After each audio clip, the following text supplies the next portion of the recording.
ಅತ್ಯಂತ ಬಾಲಿಷ್ಯವಾದಂಥ ಹೇಳಿಕೆಗಳು. ಮಿಲಿಟರಿ ನಂಬಿ ಸುಮ್ಮಿರ್ರಿ ಸಾಕು. ನೀವೇನೂ ಭಾಷಣ ಮಾಡೋದು ಬೇಡ, ನೀವು ಹೋಗೋದು ಬೇಡ. ನಮ್ಮ ಜವಾನರ ಬಗ್ಗೆ, ನಮ್ಮ ಸೈನಿಕರ ಬಗ್ಗೆ, ನಮ್ಮ ಮಿಲಿಟರಿ ಶಕ್ತಿಯ ಬಗ್ಗೆ, ನಮ್ಮ ಇಂಟೆಲಿಜೆನ್ಸ್ ಬಗ್ಗೆ ವಿಶ್ವಾಸ ಇಟ್ಟು ಶಾಂತ ರೀತಿಯಿಂದ ಇರ್ರಿ. ನೀವು ಅದ ಮಾಡುವುದು ಅತಿ ದೊಡ್ಡ ಸೇವೆ. ನೀವು ದೇಶಕ್ಕೆ ನೀವು ಇಲ್ಲಿದ್ದು ಬೇರೆ ಏನೂ ಮಾಡೋದು ಬೇಡ. ನೀವು ಸ್ಟೇಟ್ಮೆಂಟ್ ಕೊಡಲಾರ್ದ ಅವರ ನೈತಿಕ ಸ್ಥೈರ್ಯವನ್ನು ಕುಸಿಯಲಾರದಂತೆ ಮಾಡೋದು ಬಹುದೊಡ್ಡ ಸೇವೆ. ಥೈರಾಯ್ಡ್ ಹಾಗೂ ಮೈಗ್ರೇನ್ ಸಮಸ್ಯೆಗೆ ಸಂಪರ್ಕಿಸಿ ಹೋಮಿಯೋ ಕೇರ್.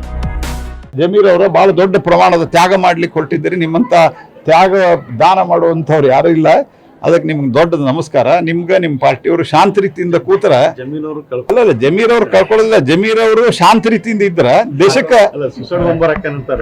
ಜಮೀರು, ಆಮೇಲಿಂದ ಸಂತೋಷ್ ಲಾಡು, ಖರ್ಗೆ ಸಾಹೇಬರು, ಇನ್ನಿತರ ಯಾರು ಇದ್ದಾರಲ್ಲ, ಅವ್ರು ಡೆಲ್ಲಿ ಒಳಗೆ ಸ್ಟೇಟ್ಮೆಂಟ್ ಕೊಟ್ರೆ ಎಲ್ಲ ಹೆಸರು ನಂಗೆ ನೆನಪಿಲ್ಲ. ಸಿದ್ದರಾಮಯ್ಯನವರು, DK ಶಿವಕುಮಾರ್ ಅವರು ಟೆರರಿಸ್ಟ್ಗಳು ನಮ್ಮ ಬ್ರದರ್ ಅನ್ಲಿಲ್ಲ ಅಂದ್ರೆ ದೇಶ ಅತ್ಯಂತ ಶಾಂತ ರೀತಿಯಿಂದ ನಡೀತದೆ, ರಾಜ್ಯವು ಶಾಂತ ರೀತಿಯಿಂದ.